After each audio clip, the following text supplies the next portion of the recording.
جوڑ پیدا کرنے کے لیے یہ ضروری ہے کہ ہم اپنی زبان کو سنبھالیں. سنبھالنے کیا مطلب ہے؟ جو بات دل میں آئی ہے ہر بات ہم اپنی زبان پہ نہ لائیں. پہلے سوچیں کہ اس کو زبان پہ لانے سے جوڑ پیدا ہوگا یا توڑ پیدا ہوگا. اگر توڑ پیدا ہوتا ہے تو اس بات کو ہرگز زبان پہ نہ لائیں، اپنے سینے میں اس کو دبا کر قبر میں اپنے ساتھ لے جائیں. کبھی زبان پر ایسی بات نہیں لانی چاہیے جو توڑ کا ذریعہ بنے. اور اگر وہ بات جوڑ والی ہے تو اس کو ہم کہیں، لیکن اس کو بھی کہنے کے دو طریقے ہیں. ایک طریقہ توڑ والا، ایک طریقہ جوڑ والا.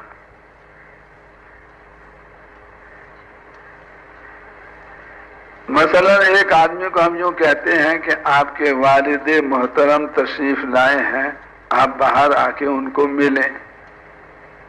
تو یہ ٹوٹا ہوا آدمی بھی اس عنوان سے ہمارے ساتھ جڑ جائے گا.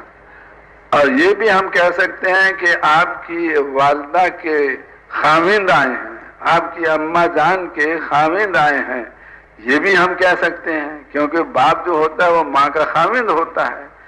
لیکن اگر اس طرح سے اس کی ہم تعبیر کریں گے تو ٹوٹا جوڑا ہوا بھی ہم سے کٹ جائے گا کہ تم نے میری بھری مجلس میں میری ماں کا نام کیوں لیا اور کیوں کہا کہ ان کا خاوند. حالانکہ یہ حقیقت ہے، جھوٹ نہیں ہے، صحیح ہے، لیکن یہ عنوان ایسا ہے کہ جس سے جوڑا ہوا بھی کٹ جاتا ہے. تو آج ہم لوگ یعنی صحیح بات کو کہتے ہیں مگر ایسے انداز سے کہتے ہیں جس سے توڑ پیدا ہو جاتا ہے. حضرت ابوبکر رضی اللہ عنہ کی ایک بڑی صفت یہ تھی کہ وہ توڑ والی بات کا جواب بھی جوڑ والے عنوان سے دیا کرتے تھے.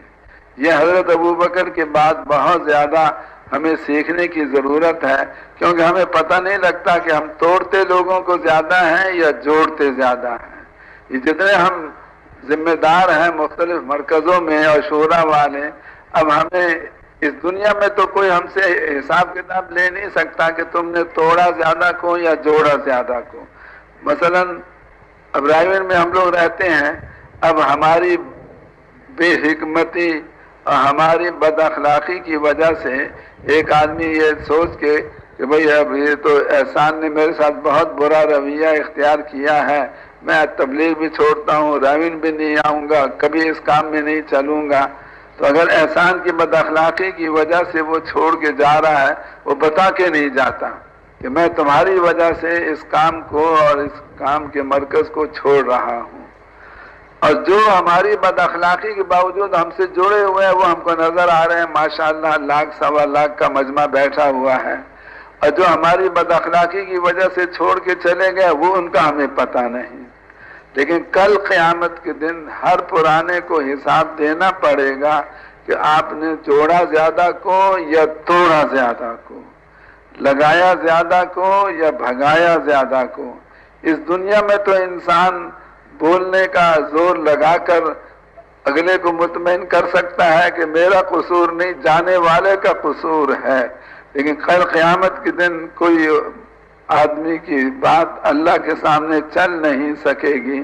اس لیے اس حساب کے پیش ہونے سے ہم سب کو اپنا دامن بچانا چاہیے کہ اللہ ہمیں ان میں سے بنائے جو لگانے والے ہوں اور ان میں سے نہ بنائے جو بھگانے والے ہوں. اب حضرت ابوبکر کے پاس دو صحابی آئے کہ رسول پاک علیہ الصلوۃ والسلام نے ہمیں زمین دی تھی، آپ حضور کے خلیفہ ہو، آپ بھی ہمیں زمین دو. تو حضرت ابوبکر نے ساتھی جتنے موجود تھے ان سے مشورہ کیا، سب نے کہا کہ دے دو. تو چنانچہ پرچہ بنا کے لکھ دیا فلاں زمین ہم نے فلاں دو مسلمان صحابی کو دے دی. اور فرمایا کہ حضرت عمر ہماری اس مجلس میں نہیں ہے، لہذا چلے جاؤ لے کر پرچہ اور ان سے کہو وہ بھی گواہی اس پہ اپنی ڈال دے. اب وہ گئے، حضرت عمر نے پڑھا، پڑھتے حضرت عمر کو آ گیا غصہ اور فرمایا حضور نے تمہیں دیا تھا کیونکہ اس زمانے میں اسلام کمزور تھا، آج اسلام طاقتور ہو چکا، تمہیں دینے کی کوئی ضرورت نہیں ہے. اور تھوکا اس پرچے پر، پھینک دیا زمین پر، لے جاؤ اپنا پرچہ. اب وہ دونوں حیران کہ امیر وہ ہیں، امیر کے پرچے کو مامور ایسے تھوک کے نیچے پھینک رہا ہے۔ وہ دونوں پرچہ اٹھا کے حضرت ابو بکر کے پاس پہنچے اور ان سے سوال وہ کیا جس سے توڑ پیدا ہو جائے حضرت ابو بکر حضرت عمر میں۔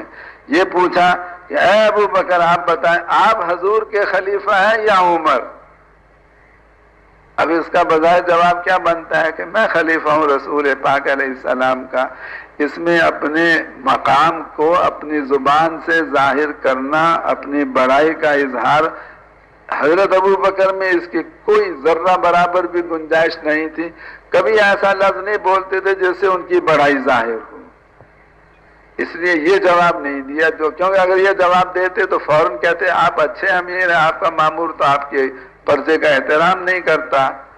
یوں فرمایا ارے بھائی اگر عمر امیر بننا چاہتے تو وہ بن سکتے تھے، کیونکہ پہلے میں نے انصار کو ابو عبیدہ کے پاس بھیجا تھا، انہوں نے انکار کیا، میرے پاس آئے تو میں نے حضرت عمر کے پاس بھیج دیا تھا۔ اگر حضرت عمر اس وقت امیر بننا چاہتے ہیں تو میں نے موقع دیا تھا، وہ نہیں بنے، اس لیے مجبوری میں مجھے بننا پڑا۔ ایسا جواب دیا کہ ان دونوں کا غصہ بھی ٹھنڈا ہو گیا۔ ان کا سوال توڑ والا تھا، جواب جوڑ والا دیا۔ اور پھر حضرت عمر پیچھے سے پہنچ گئے غصے میں بھرے ہوئے اور یوں فرما رہے ہیں کہ اے ابو بکر یہ زمین آپ کی ہے یا مسلمانوں کی؟ نہ بھائی میری نہیں ہے، مسلمانوں کی ہے۔ تو آپ نے مشورے کے بغیر کیسے دے دی؟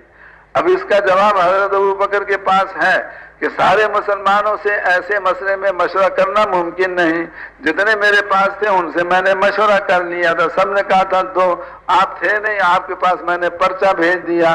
تو حضرت ابو بکر حضرت عمر کو ایسا جواب دے سکتے تھے جس سے وہ لاجواب ہو جاتے، لیکن ان کا غصہ اور بڑھ جاتا، تو یہ جواب نہیں دیا کیونکہ اس میں پھر توڑ پیدا ہوتا ہے۔ کیا جواب دیا؟